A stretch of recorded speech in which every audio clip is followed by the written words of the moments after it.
സംസ്ഥാനത്ത് വീണ്ടും അമീബിക് മസ്തിഷ്കജ്വരം ബാധിച്ച മരണം. മലപ്പുറം ചേലേമ്പ്ര സ്വദേശിയായ 47-കാരൻ ഷാജിയാണ് മരിച്ചത്. കോഴിക്കോട് മെഡിക്കൽ കോളേജിൽ ചികിത്സയിലിരിക്കുന്നതിനിടെയാണ് ഷാജിയുടെ മരണം.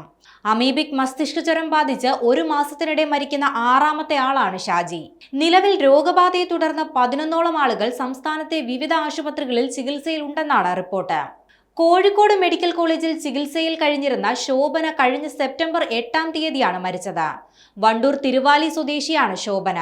സെപ്റ്റംബർ 6-ാം തീയതി വയനാട് സുൽത്താൻ ബത്തേരി സ്വദേശി രതീഷും അമീബിക് മസ്തിഷ്കജ്വരം ബാധിച്ച് മരിച്ചിരുന്നു. താമരശ്ശേരി കോരങ്ങാട് സ്വദേശിയായ 9 വയസ്സുകാരി, ഓഗസ്റ്റ് 31-ാം തീയതി മരിച്ച ഓമശ്ശേരി സ്വദേശിയായ 3 മാസം പ്രായമുള്ള കുഞ്ഞ്, മലപ്പുറം സ്വദേശിയായ യുവതി എന്നിവരും നേരത്തെ അമീബിക് മസ്തിഷ്കജ്വരം ബാധിച്ചാണ് മരിച്ചത്.